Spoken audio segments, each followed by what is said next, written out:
Welcome to the course about Geographic Information System for Municipality Management. At this course, we are going to start with two theoretical models about differences between GIS and CAD. It will be the first one, and about reference systems that will be very important for working in a geographic information system. Most of the city councils have their data in a CAD, and we are going to see how to work between CAD and GIS, or how we can export the data to a geographic information system. So CAD or computer-aided design is the use of computer systems to design curves and figures in two-dimensional space, or curves, surface and solids in three-dimensional space. In the two-dimensional space, the drawing tools are based on vector geometric entities, for example, points or lines or polygons. And at the three-dimensional space, we add the surfaces and solids. The most common formats in the CAD are DXF or DWG, and these files contain a lot of different type of elements, different type of information. The elements are points, lines, texts, closed lines, polylines, etc. And the different information is divided in different layers. For example, the power lines, the pavement, the parcels, etc. All the information is in a same file. That is the DXF, for example. The alphanumerical information is only the layer, the color, the text, rotation, and we have only this alphanumerical information. We can't add another information like the owner of a parcel, etc. They manage at this file. We have a lot of information, so the city councils sometimes have to divide the file in different sheets because they have a lot of information, so the size is very high. So because all the information is in a same file. We will see how to work in a geographic information system later. The editing options that we have is that we can digitalize, we can create parallels, extend or trim or explode elements, etc. We work with vector data. Here we can see how a CAD works, where we have a file and the different layers with the different information. For example, the streets, the parcels, the buildings, the texts. Each information is in a different layer. So we have a lot of information in a same file. They are heavy files. Sometimes they are very big files. On the other hand, the geographic information system is a set of hardware, software, data, methods, and people, and it has the objective of the management, analysis, and display of geographical information. This information is georeferenced, and the GIS allows us to visualize, understand, and discover the spatial relationships between geodata in form of maps, charts, etc. The geographic information systems makes the decision making very easy. We can represent different type of information, for example, the quantities, densities, what happens in a specific area, the change or evolution of the elements, etc. And we can make analysis like what elements are in a distance, in a concrete distance. For example, we can do the advanced analysis. We have two different type of vector of data. We have vector data and raster data. We use vector for customers, streets, parcels, for example, and raster data for land use, etc. The vector GIS is the GIS that use vector for geographic objects description. The tools are similar to a CAD. They are we have polylines, we have points, texts, etc. And the raster GIS is based in the on the bitmaps graphics format. The space is divided in a grid with small cells, and each cell is called pixel, with a numerical value that represents the thematic value. For example, we have the height for a digital model, or the orthophoto with the color. The numerical value will be the color of the of each pixel. The project in a geographic information system is composed of cartography from different sources. We have local layers. For example, in our computer we have vector and raster layers. For example, the shapefile, the KML, the XF, etc., or raster files like these ones. And we also have remote layers. For example, web services like webmap service, web feature service, or we can access to OpenStreetMap data, etc. Here we can see the different sources. For example, the DXF with a lot of different information: the streets, the trees, the parcels, the etc. We have different type of information. We also have an orthophoto, a raster layer, and we also have a point shape file with the chemistries of this town. We have different layers. They are local layers, but we also have another web service. We have a web service, a remote layer, with the cadastre of this area. The structure of a project in a geographic information system like GBC is that we have a file that with this extension, and this file is only a text file. This file will contain different type of documents like views, tables, maps, or charts, but the cartography isn't contained in the project. We only have paths to the different layers. So we have the project here. You can see that it's not very big, and we have the layers, the shapefile, the orthophotos, etc. If we send this project to another person, only this file, the other person won't be able to open the project, because the layers are necessary to open this project.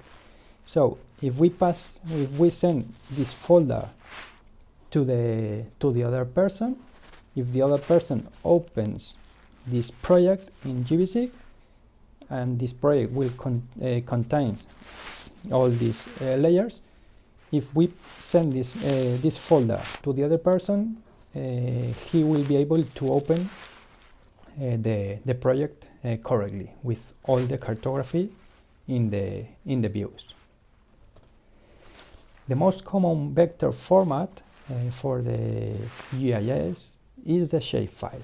Shapefile, the different elements are the points, lines, or polygons. They have different type of information. For example, we have a shapefile with power lines, another with parcels, street lines, etc. The different shapefiles will contain the different information. They usually contain the different information. It's a difference between GIS and CAD. At the CAD, we had all the information in a shapefile, in a same file, but at the GIS we have different shapefiles normally for the different type of information. The alphanumerical information that is associated to the shapefile is different than the CAD. Here we can have the owner, the area, the coordinates of the points, the start date, everything that we want.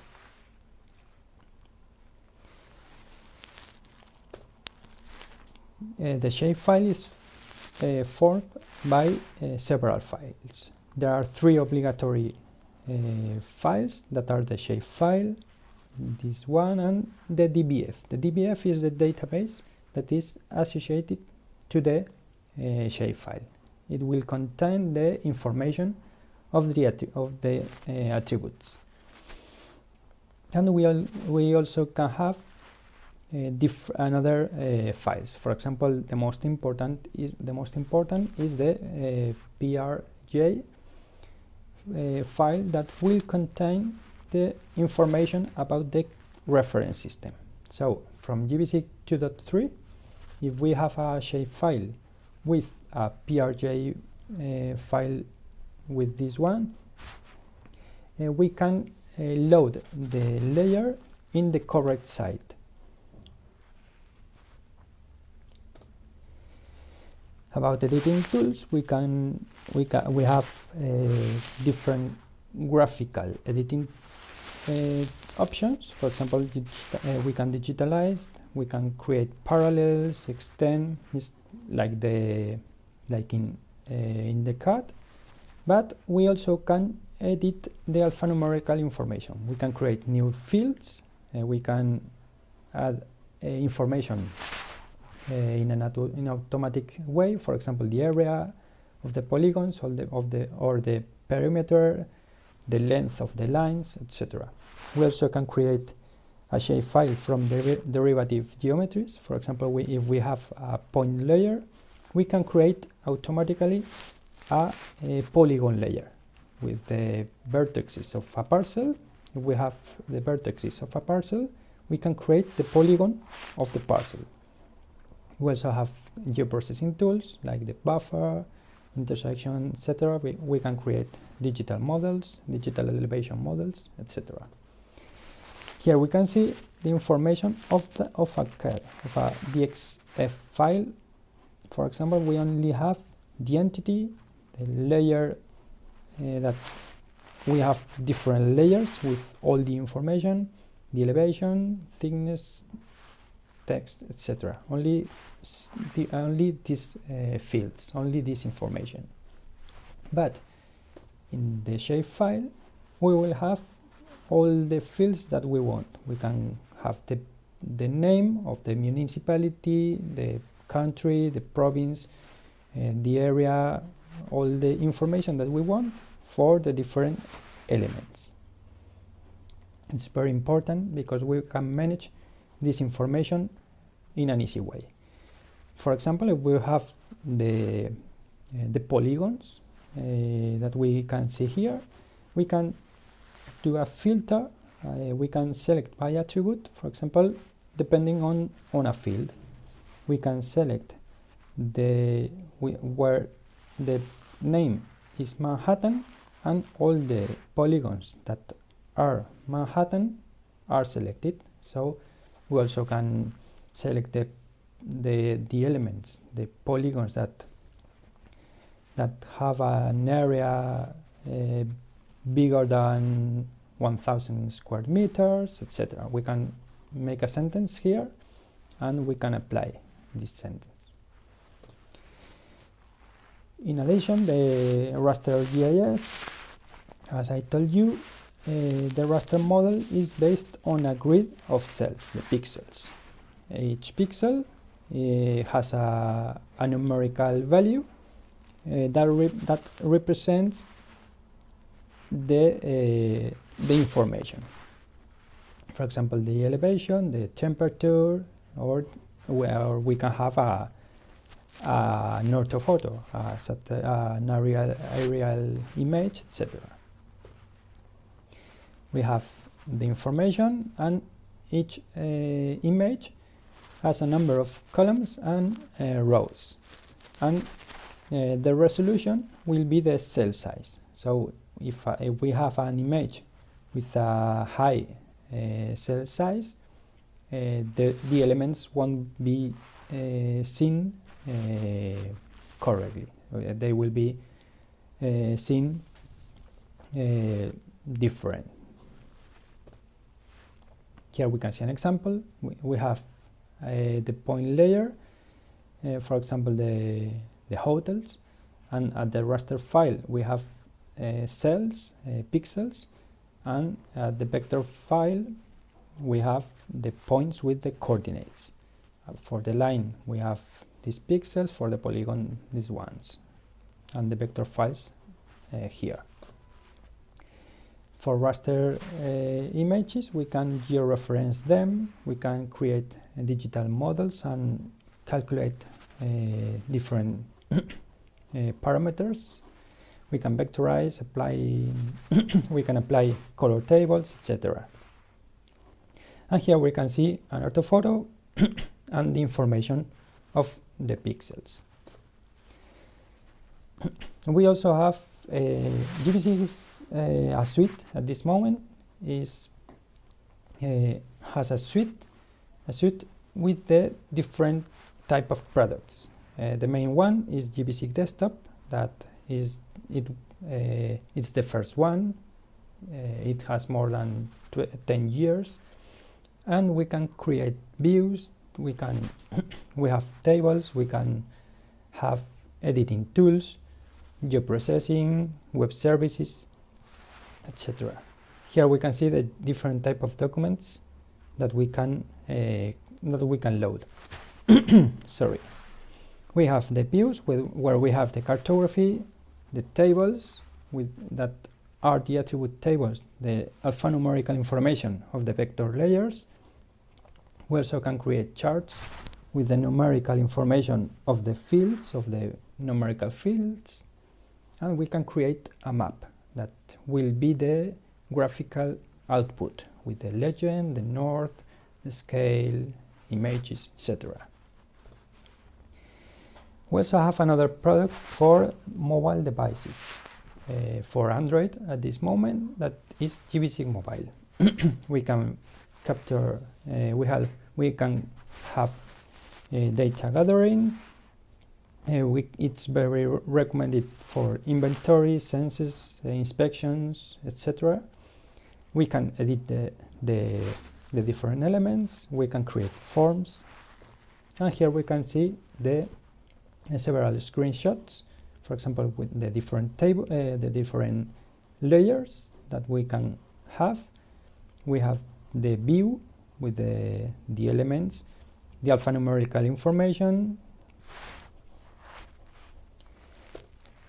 and another product is GBC Online. GBC Online is a service more than a product, and it's a full platform for spatial data infrastructure. We can create, we can share information, geographic information in the cloud, and we can create maps in an easy way. It's connected with GBC Desktop and GBC Mobile.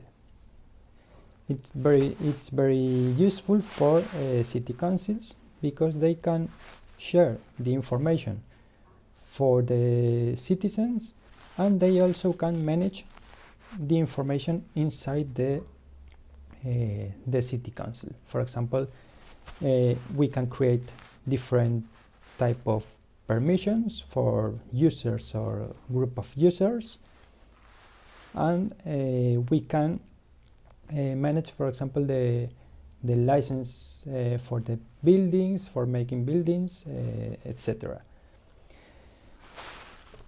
Here we can see an example. It's the GBC Online of one of the city councils in Spain that has applied GBC Online, and I have to tell you that GBC Desktop and GBC Online are products that are available to download.